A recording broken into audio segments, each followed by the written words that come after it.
은퇴 후에도 멈추지 못한 노동, 70대의 한마디가 던진 경고. 가끔 이런 말을 듣게 된다. 나는 은퇴해도 쉴 수가 없어. 쉬면 불안해. 처음엔 성실한 삶의 연장선 정도로 들리지만 알고 보면 그 말 속에는 은근한 떨림이 숨어 있다. 몸은 이미 쉬라고 신호를 보내는데 돈은 계속 일하라고 등을 떠밀고 마음은 그 두 갈래 사이에서 길을 잃어버린 느낌. 그리고 누군가는 툭 던진다. 은퇴해도 나는 계속 일해. 안 그러면 살아갈 수가 없거든. 그 말이 더는 개인의 고민이 아니라 시대의 경고처럼 들릴 때가 있다. 우린 모두 언젠가는 일이라는 긴 강에서 강가로 올라와 쉬어야 할 순간을 맞는다. 그런데 쉬는 자리가 마련되어 있지 않으면 강 한복판에서 계속 허우적거리며 앞으로 떠밀려가는 수밖에 없다. 이 글은 그 강가를 미리 닦아두기 위한 이야기다. 누구의 인생을 대신 설계해 줄 순 없지만 여러 사람의 사례와 경험을 모아놓으면 적어도 방향을 잃지 않는 데 도움이 되니까. 1. 왜 은퇴 준비는 돈만으로 설명되지 않을까? 은퇴 준비라고 하면 대부분 통장 숫자를 떠올린다. 물론 돈은 중요하다. 하지만 이상하게도 노후를 이미 맞이한 사람들에게 물어보면 돈만으로는 해결되지 않는 영역이 의외로 넓다. 사람은 단순히 안 굶고 사는 것만으로 만족할 수 없기 때문이다.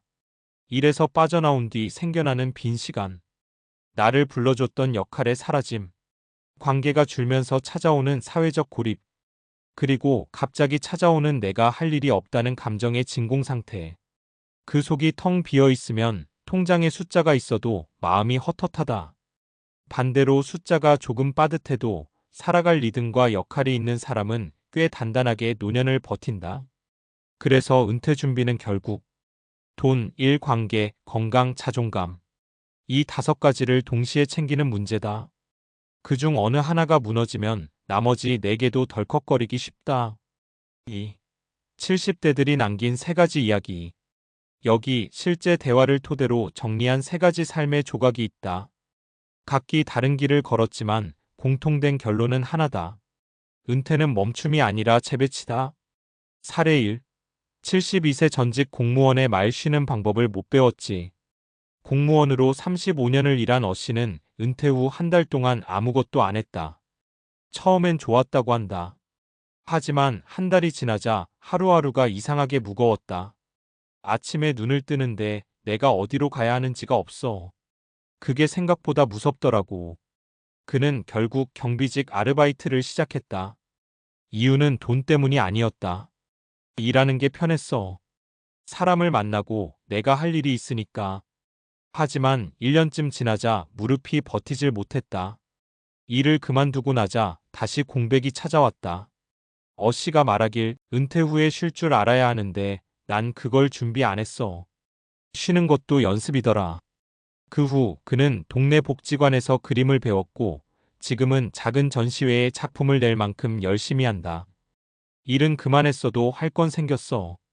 그게 사람을 살려. 이 사례는 은퇴 후 역할을 재정비하지 않으면 금방 흔들릴 수 있다는 사실을 보여준다. 사례 2.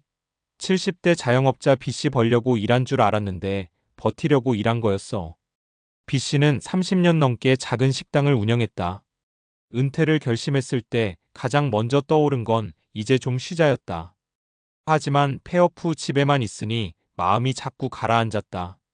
가게에서 하루 종일 사람도 보고 불판 위에서 소리도 나고 뭔가 계속 움직였거든. 그런데 그게 다 사라지니까 집이 너무 조용한 거야. 아들이 조용히 조언했다. 아버지, 일 말고도 삶을 좀 만들어봐요. 그 말에 B씨는 결국 동네 주민센터의 노래교실에 등록했다. 본인은 노래를 못한다고 우겼지만 막상 가보니 60대부터 80대까지 다양한 사람이 모여 있었다. 일주일에 2번 모이는 그 시간이 삶의 중심축이 되기 시작했다. 그 시간이 있어야 일주일이 굴러가. 지금은 공연단에 들어가 소소한 무대도 선다. B씨는 말한다. 나는 돈 벌려고만 일한 줄 알았는데 사실은 버티려고 일한 거였어. 이제는 다른 방식으로 버틸 수 있어. 이 사례는 관계와 리듬을 재건하는 것이 은퇴 후 생존력의 핵심임을 알려준다. 사례 3. 74세 여성 C씨 노년은 생각보다 스스로를 키우는 시간이라더라.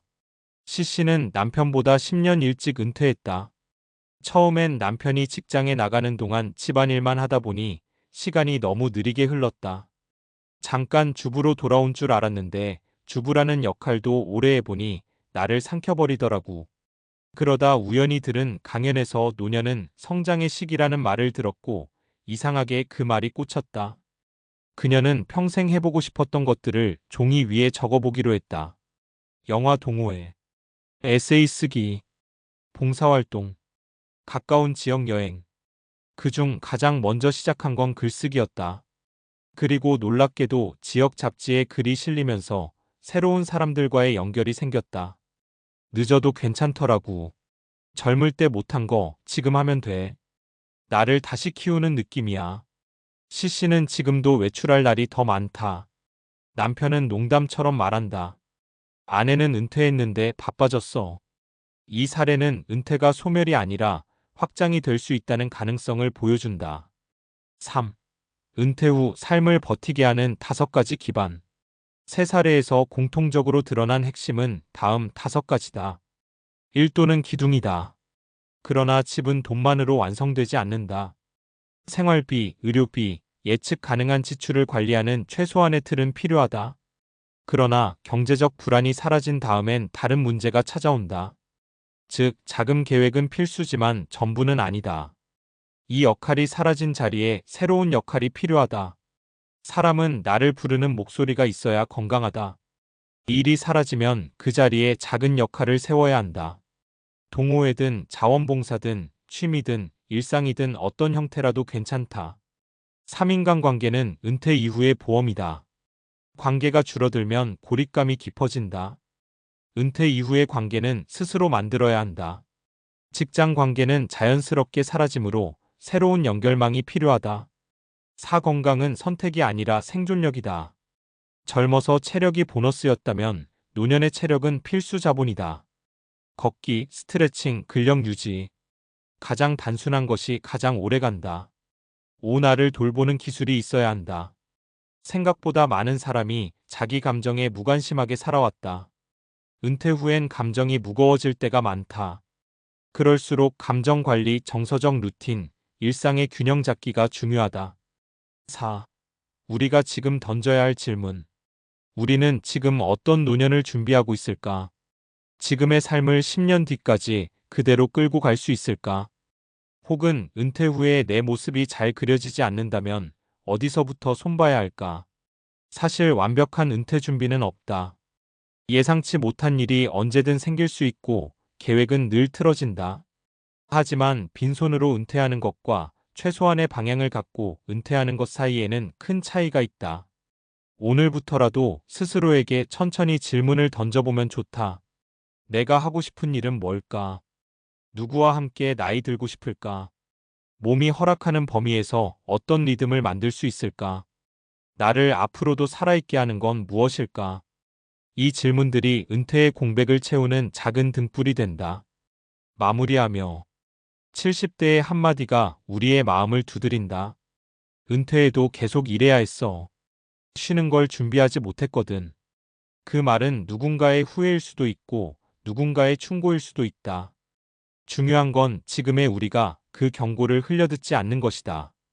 은퇴는 끝이 아니라 삶의 구조를 다시 짜는 시간이다. 우리가 그 재구성을 조금 더 단단하게, 조금 더 여유롭게 만들 수 있다면 나중에 우리는 분명 지금의 우리에게 고마워할 것이다. 그때 대비해 둔 덕분에 지금 나는 괜찮아. 이 말이 우리의 미래가 되길 바라며